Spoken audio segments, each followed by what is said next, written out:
Good afternoon and welcome to ZTN News Blitz. Let's take a look at the stories making the headlines. Contact tracing underway after student tests COVID-19 positive. Couple murders 2-year-old child for soiling self. High Court rejects a Chamisa judge recusal plea. And in sport, Zim cricket head coach to miss Pakistan tour. We start our bulletin on a rather disturbing note. A couple from Mangura, a town in northern Zimbabwe, allegedly murdered their 2-year-old daughter and buried her in a shallow grave.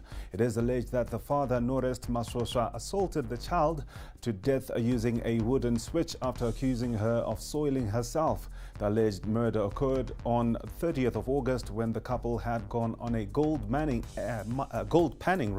expedition along Hunyani River. The matter only came to light last week after the child's mother, Elizabeth Dinidza, reported her husband to the police following a domestic dispute.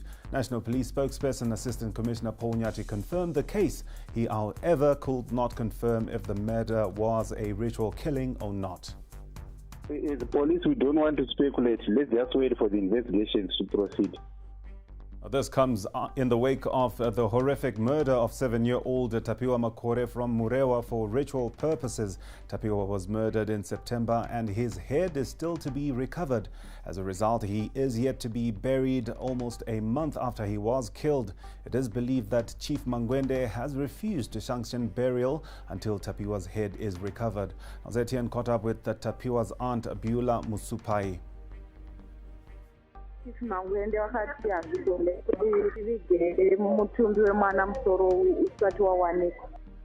traditionalist, Sekuru Boniface Katerere, explains the process that Tapiwa's family may follow if they wish to bury their son's headless body. They can sit and talk together to find the last solution. What can they do to bury the late, to bury the Kobos without the hate.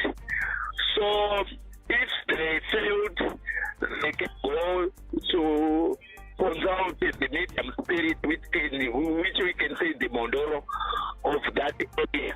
Then they can find the solution to do. Justice Pisirai Kwenda this morning heard a case in which some recalled opposition MDC legislators are challenging their recalls. Early this year, the Supreme Court ruled that Thokozani Kupe was the party's legitimate leader. Following the judgment, she recalled some members of the parliament whom she accused of siding with Nelson Chamisa. Chamisa's MPs are represented by Tendai BT, while Professor Lavmo Maduku is representing Thokozani Kupe. Initially, Chamisa requested Justice Kwenda to recuse himself, but he declined.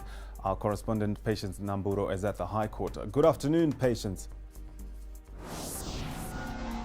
Well, good afternoon, Blessing. Today at the High Court, both parties handed over their arguments on the jurisdiction of the High Court and the Con Court to deal with the matter of the recalled MDC legislators. Today, Judge Pisirai Kwenda ruled in favor of the High Court, stating that he will be guided by the Constitution in terms of how it deals with the key functions of government when it comes to separation of power. Contact tracing is underway in Bulawayo after an examination class student tested positive for COVID-19. This comes after candidates resumed lessons to prepare for the final year examinations, which start on the 1st of December. Bulawayo Director for Health, Dr. Edwin Sibanda, spoke to ZTN. There was one student who tested positive at a particular school.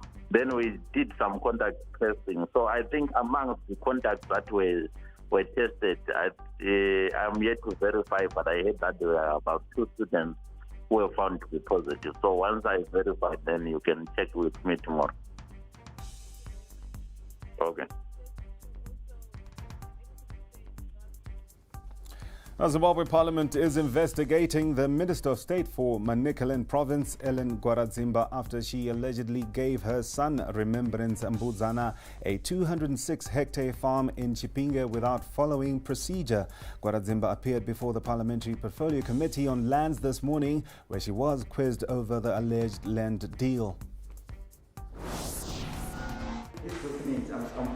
is premised on falsehood then, because you never said, but you wrote here that you said as a committee, but you are telling us you never said. We had a meeting with the provincial lands committee, what's his name, Mr. Mukoi. He's saying we never said. He doesn't know about this. The minister absolved herself of any wrongdoing. She said her actions had the blessings of the late Agriculture Minister, Perence Shiri. The fact that the Minister of Lands is the issuing authority, and what I did sailed through from the consultations that I had with Comrade Perence Shiri, I think what I did is very legal. Because my responsibility is to identify, make recommendations, and the issuing authority is the one who decides whether to allocate a piece of land or not. So because if what I did was outward, then he was not going to issue out an offer letter if I had not consulted him. Police in Ivory Coast have rescued 11 children and 2 teenagers working on a cocoa plantation in southwestern Ivory Coast. According to the police, 3 farmers were arrested on suspicion of human trafficking. Child labor increased in the world's top cocoa producer during the coronavirus lockdown. In December last year, Ivorian police rescued more than 100 children from cocoa plantations during a similar operation in the east of the country. A poll worker in the United States has been fired after turning away voters for wearing Black Lives Matter clothing. A witness reported the incident to officials who dismissed the man on Friday. The Black Lives Matter movement gained prominence earlier this year following the death of George Floyd, an African-American man, while in police custody. Footage of his death led to protests in the US and abroad. Taking a look at what's happening in sport, starting with cricket, Douglas Hondo will be the Chevron's head coach for the Pakistan tour. Hondo will be in charge after incumbent head coach Chand Rajput misses out due to the Indian government's travel guidelines. In a statement, Zimbabwe Cricket said the Embassy of India in Harare advised that Rajput be exempted from travelling to Pakistan. This is in accordance with travel guidelines stipulated by the government of India for its citizens. Rajput arrived back in Zimbabwe last week after spending the past few months in India due to COVID-19 restrictions. While he has been away, Hondo and batting coach Stuart Matsikenyeri have been in charge of the team's training. Goodbyes are often bittersweet. Saying farewell to your loved ones without a physical connection is the standard in these times of the new normal of COVID-19. But these goodbyes are quite simply hard. Chamuchi Baba endured such a farewell with his family last week as he was leaving behind an expecting wife.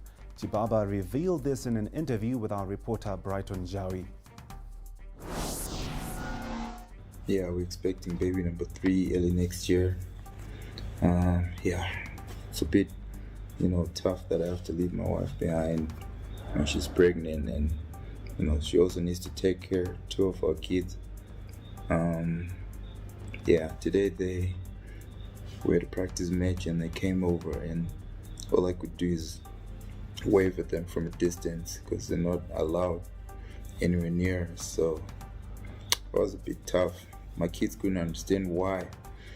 In the Premier League, English Premier League, Liverpool have confirmed that defender Virgil van Dijk will undergo knee surgery after the injury sustained during Saturday's 2-2 draw at Everton. The centre-back damaged knee ligaments following an incident involving Blues goalkeeper Jordan Pickford after just 6 minutes at Goodison Park. Further assessment on the injury has revealed an operation will be needed, but no specific time scale is being placed on his return to action at this stage. To get in touch with more sports news, don't miss a sports program that's coming up just after News Blitz. To get in touch with more of our programming, do visit our website ztn.co.zw. Thanks for watching.